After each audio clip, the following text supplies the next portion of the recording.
So I've got a copy of Flatland here, one of about 5 or 6 that I've got. So my page numbers may not be exactly the ones that you have. I'm going to try to talk about this novel in terms of chapters, more or less, and that's going to help us a little bit.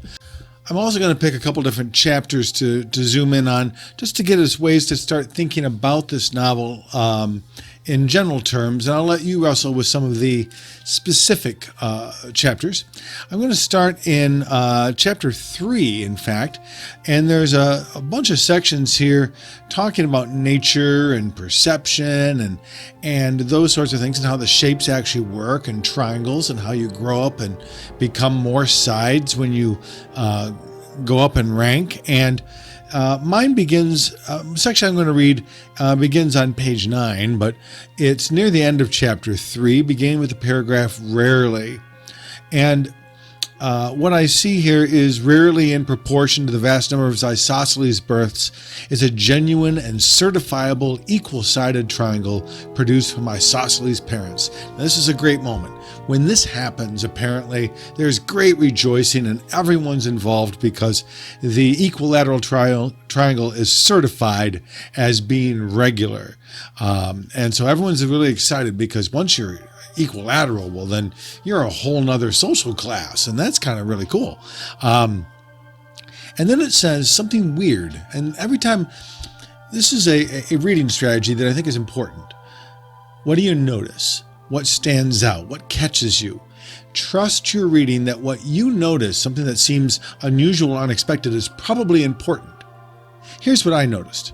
In the middle of the paragraph, the next paragraph down, it says, "He is then," the equilateral triangle, "is then immediately taken from his proud yet sorrowing parents and adopted by some childless equilateral who's bound by oath never to permit the child henceforth to enter his former home, or so much as look upon his relations again, for fear lest the freshly developed organism may, by force of unconscious imitation, fall back again into his hereditary level."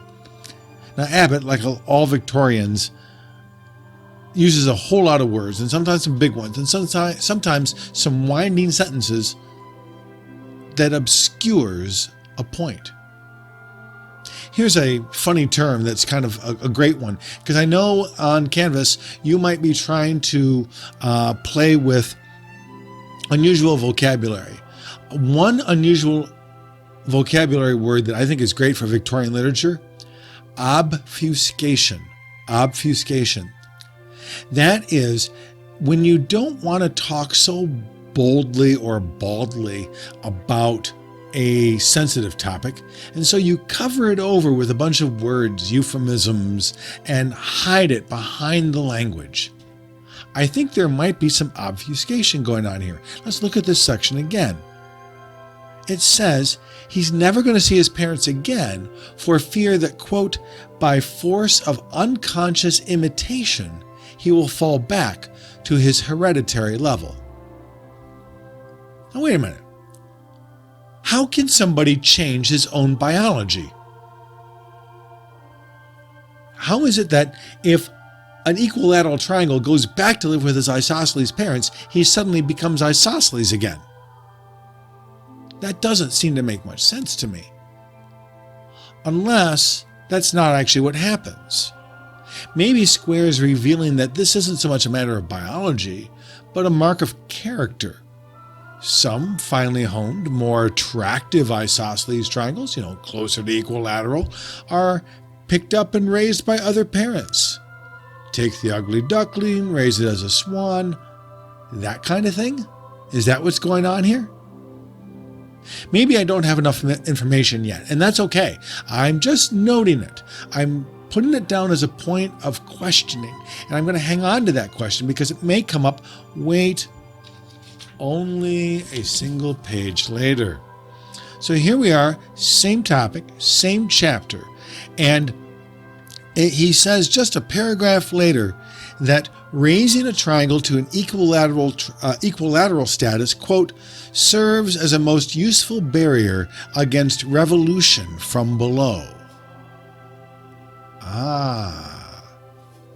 That's what this is about. If you are in power and you want to head off revolution, what you do is you take some people from the lower ranks, the oppressed people, and raise them up to give everyone else hope. In fact, Abbott, through Square, says almost exactly that in the very next paragraph. Quote, "If the acute-angled rabble have no hope or ambition, they might have found leaders in their ranks to revolt. But a wise ordinance of nature has decreed that acuteness of angle basically means stupidity." So here we've got this idea. We're giving them hope just enough so that they won't be hopeless and thereby revolt. That's the trick. That's the trick of any good leader, is to let some people dribble up a little bit to give them the promise that something could happen, and thereby it keeps them subdued. But here's another one of those phrases.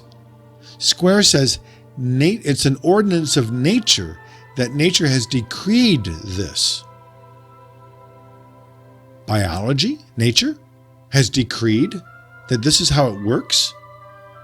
If all the stupid people are down below, then they can't organize themselves to be revolutionaries, so they don't have anything to worry about. If the smart equilaterals are coming up to the top, naturally, then we don't have anything to worry about. So what's the problem here? What's really happening? I'm not sure. Just a paragraph later, Square gets all beside himself with emotion and starts using exclamation marks, which, again, red flag in my head. He's excited, which means I want to notice what he's excited about. How admirable is this law, and how perfect a proof of the natural fitness, and may I almost say, the divine origin of the aristocratic constitution of the states of Flatland. Yes, that's right. The politics of Flatland are divinely ordered, like ordered by God. And he's so excited because that's why. Why? Because this is the circle of the proof's divine origin. They are wise enough to, quote, "take advantage of the irrepressible and boundless hopefulness." The Squares are so intelligent that they know they can keep the lower classes subdued by giving them this little bit of hope. And that's what the divine wants.